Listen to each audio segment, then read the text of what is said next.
So the Cartier Pasha isn't a darling of the watch collecting community, like say the Rolex Explorer or the Omega Seamaster, but I dare say it has all the makings of a legend, and I think it has been unfairly overlooked by watch collectors. This is one of the odd ducks of the Cartier catalog, and I think it deserves a lot more love than it receives. So let's talk about it. Here's the good, the bad, and the ugly of the Cartier Pasha. If you're new here, hi, my name is Brittany, and on this channel we just talk about watches in a hopefully not pretentious and joyful way.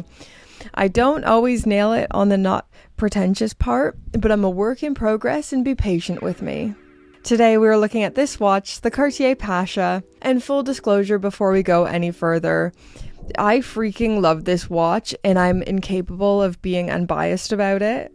I have this watch on loan from my gorgeous, fabulous friend Mark at Mark's Watches on Instagram. I colloquially refer to him as my main supplier, as he lets me borrow far too many watches and he has an amazing collection. So thank you so much, Mark. Let's get this party started by looking at the specifications. So this is a neo-vintage model, reference 2324. It has a case diameter of 35.3 millimeters, a lug-to-lug of 41.8 mil, and a thickness of 10 millimeters exactly. This specific model is in stainless steel with a bracelet. It has 100 meters of water resistance and an automatic movement. To be honest, it's been quite hard to find information about this movement because this is an older, not as popular model. There's not as much info out there about this.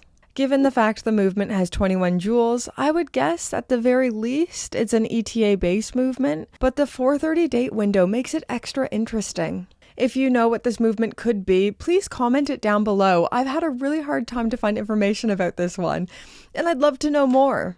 On the wrist, it wears absolutely dreamy. Here it is on my 5.5-inch wrist or my 14 centimeter in circumference wrist.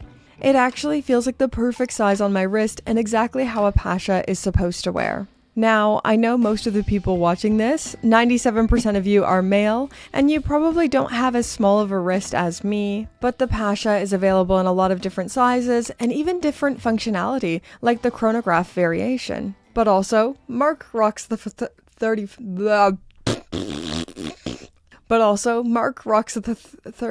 But Mark rocks the 35 millimeters, so it's perfectly doable for a man. It just depends on your wrist size and how you like your timepieces to wear. Design-wise, this watch is weird. This is Cartier's hilarious attempt on a sports watch, and it is just so Cartier. So it is extremely round, especially with the weird lugs. It really plays with shapes, the round case, and then the square minute track, and the Art Deco numbers font. One standout feature is the crown guard. So if you unscrew it here, it reveals the actual crown for this watch, which is hilariously small. And from here, you can manually wind the watch and set the time and date. I can't lie, this is one of the supreme faults of this watch, and something that's unchangeable about the Pasha. But it is a ball ache to set from the tiny little crown, and it feels comically small compared to the rest of the watch. I suppose that doesn't matter design-wise because it'll always be under the larger crown guard, but I don't know. But as I was saying earlier, this is Cartier's hilarious attempt at a sports watch. Legend has it that this watch was first commissioned in 1931 or 1932 by the Pasha of Marrakesh. He ordered a one-of-one watch from Louis Cartier, which was a gold wristwatch that needed to be sporty enough to keep up with the Pasha's active lifestyle and have uncommon water resistance. And this, allegedly, led to the birth of this watch. A quite large for the time wristwatch with a crown cover and a metal grid to protect the dial. Now, for a long time, I thought the Pasha origin story was a work of clever branding. But according to Lex over at Fratello, it might just be true. Apparently, the Pasha of Marrakesh did indeed commission a watch from Louis Cartier in the 1930s, and he did receive his desired watch. But no one knows what his specific watch looked like. The Pasha as we know it today is based off the Gerald Genta design, debuted in 1985. The round case shape stood out from Cartier's catalog of rectangular and oval watches, and it looks and feels so Genta. Okay, let's talk about the good things. And keep in mind, I am so fantastically biased because I adore this watch. But there's two things it really boils down to for me.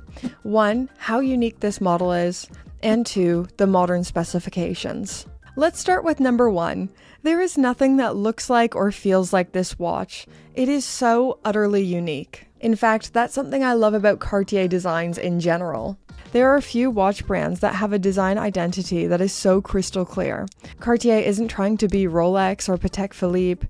They are who they are, and they aren't concerned about what the others are doing. Looking at the modern large model, it has the automatic 1847 MC movement, so the same caliber that is in the Santos, a water resistance of 100 meters, and on the bracelet it has the SmartLink quick adjust system for toolless adjustments. If you don't want to hear me gush about how clever the Cartier bracelets are, again, don't worry, I'm gonna hold it in. But I think they are setting the standard for how bracelets should be. Looking back at the dial, I love the layout, the fonts used on the numbers, and the way it plays with shapes. If it was me and my money, I'd be getting the grid all day, every day. And on the modern variations, the grid is removable, and it's just so iconic Pasha. But I like weird stuff like this. I know I'm in the minority. In a world full of Rolex Submariners and Omega Seamasters, this is a watch that I never see in the wild, despite having go anywhere, do anything specifications. And I think it's just cool. Okay.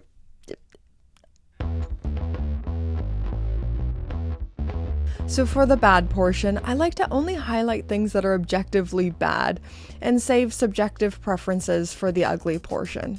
For me, there's only one thing that is objectively bad, and it's the ridiculously tiny crown. Look at this. This is so small. I'd be angry if it wasn't so dang adorable, but it is still annoying. I have tiny fingers, and it's still difficult for me to maneuver this crown. I couldn't imagine how I would get on with larger fingers. Proportionally, everything is okay because of the crown cover, but should you ever need to set the time or wind the watch, good luck with that one. That's a you problem. Hey guys, Editing Brittany here. One more horrible thing about this watch. I can't believe I didn't say it in the video. The 4:30 date window.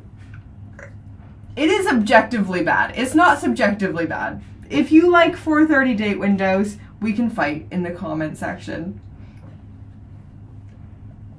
It'd be so much better at 3 o'clock or not existent at all.